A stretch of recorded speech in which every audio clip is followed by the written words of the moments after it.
yang sungguh-sungguh membaca salawat, hatinya tulus, hatinya ikhlas, bisa memberi syafaat salawat yang dibacanya tersebut bagi penghuni kubur. Tapi kami yakin nang ziarah ini orang ahli salawat, nang ziarah ini orang yang sudah lebur dalam lautan nurnya Rasulullah. Yang ziarah ini bukan sekedar bersalawat ala kadarnya, dari hati yang tulus, yang ikhlas, yang hadir Rasulullah ketika dia baca salawat. Inilah fadilah di antara kelebihan orang yang bersalawat kepada Rasulullah. Salawat itu memberikan syafaat kepada orang yang dikubur. Jangan lupa tonton, subscribe, like, and share.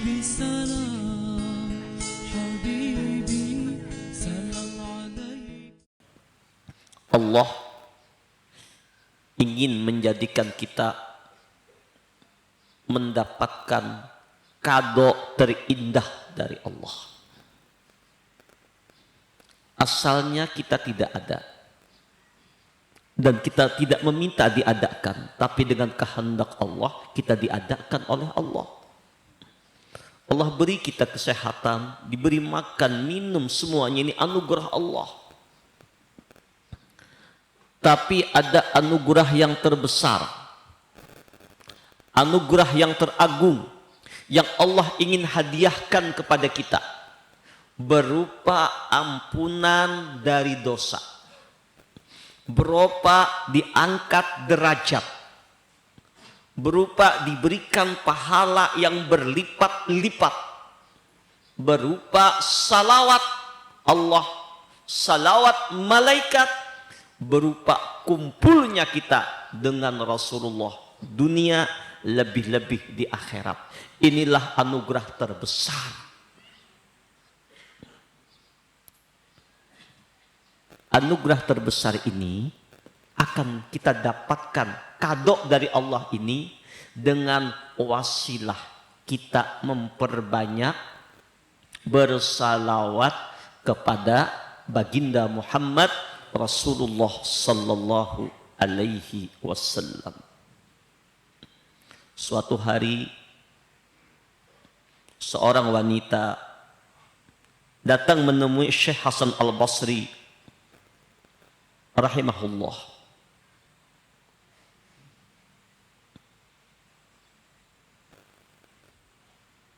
Lalu waktu tersebut berkata, "Ya Syekh, wahai guru, aku punya seorang anak wanita yang sudah meninggal. Tapi ketika dia meninggal, aku belum pernah melihatnya, belum pernah bermimpi berjumpa dengannya. Tolong ajarkan aku satu amalan sehingga dalam tidurku aku bisa melihat bagaimanakah keadaan anakku tersebut di alam kubur." Lalu Syekh Hasanul Basri memberikan satu amalan wirid kepada itu wanita. Lalu beliau amalkan, telah diamalkan berulang. Akhirnya pada suatu malam seorang wanita tersebut bermimpi melihat anaknya. Anaknya berpakaian tembaga dari api neraka. Tembaga dari api neraka. Gulunya dibelenggu, dua kakinya diikat. Anakku diazab, anakku disiksa, kata si ibu. Maka ketika itu setelah melihat keadaan anaknya, dia terbangun. Lalu wanita tersebut mendatangi Syekh Hasanul Basri, melaporkan keadaan nasib anaknya wanita tersebut. Mendengar tersebut si ibu menangis, Hasanul Basri pun menangis sedih melihat keadaan wanita tersebut.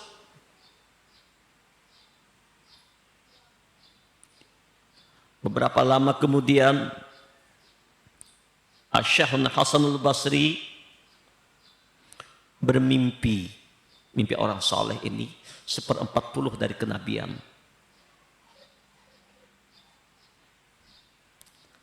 Ternyata mimpinya beda. Hasanul Basri melihat seorang anak wanita yang cantik luar biasa, pakaian yang indah, tempatnya di dalam surga, di atas ranjang yang penuh dengan sutra, di kepalanya ada mahkota yang terang. Maka berkatalah anak perempuan itu, "Ya Syekh Hasanul Basri, apakah engkau mengenal aku?" "Aku tidak mengenal engkau." "Engkau siapa?"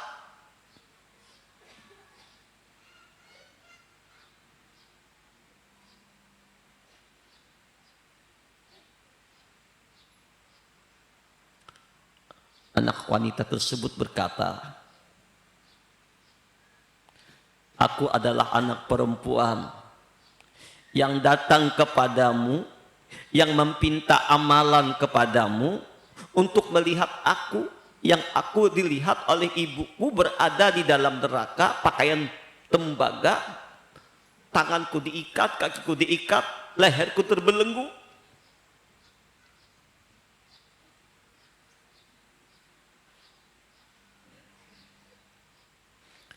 Yang mana ibuku tersebut bisa lihat aku karena engkau berikan amalan salawat."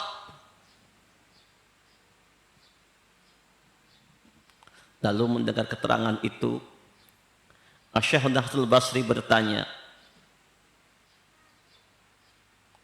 "Bi ayyi syai'in nilti manzila?" Dengan amalan apa, hai anak wanita, engkau bisa mendapatkan tempat kedudukan yang begitu indah? Asalnya di neraka, sekarang engkau berada di surga. Amalan apa yang kau dapatkan?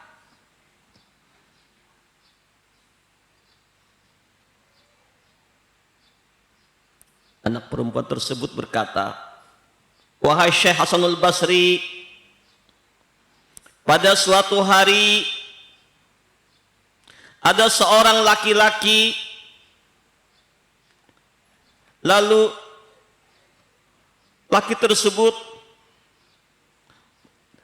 ziarah ke kuburan kami. Dia duduk di kuburan kami,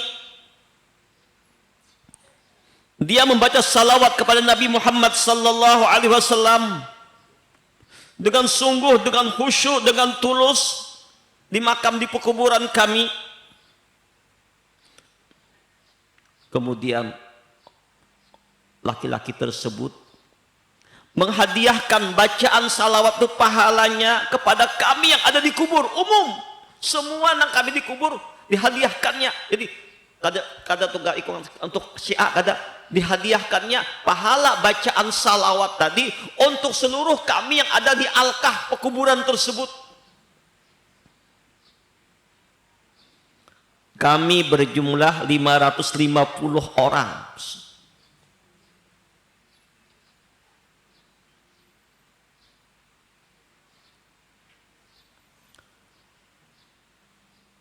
Semuanya kami mendapat kebebasan daripada azab Allah.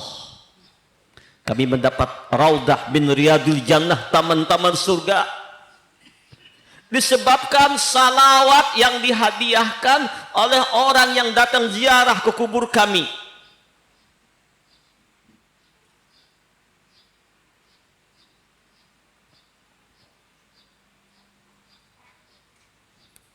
Ketika dia membaca salawat, kami mendengar satu suara, "Panudiya irfa'u anhum adabi bi barakati salatir rajuli ala Nabi sallallahu alaihi wasallam." Ada suara kami dengar, "Lepaskan mereka daripada siksa dan azab berkat salawat laki-laki ini yang diucapkannya kepada Rasulullah, yang dihadiahkannya kepada ahli kubur." Dari riwayat ini kita mengambil satu pelajaran. Ternyata kalau kita ziarah ke makam, ke kubur-kubur kaum muslimin, kubur manapun itu, sering kita membaca doa, wirid, zikir, surah Al-Ikhlas, jangan tinggalkan membaca salawat. Ternyata orang yang sungguh-sungguh membaca salawat, hatinya tulus, hatinya ikhlas, bisa memberi syafaat salawat yang dibacanya tersebut bagi penghuni kubur. Tapi kami yakin nang ziarah ini orang ahli salawat, nang ziarah ini orang yang sudah lebur dalam lautan nurnya Rasulullah. Yang ziarah ini bukan sekedar bersalawat ala kadarnya, dari hati yang tulus, yang ikhlas, yang hadir Rasulullah ketika dia baca salawat. Inilah fadilah di antara kelebihan orang yang bersalawat kepada Rasulullah. Salawat itu memberikan syafaat kepada orang yang dikubur.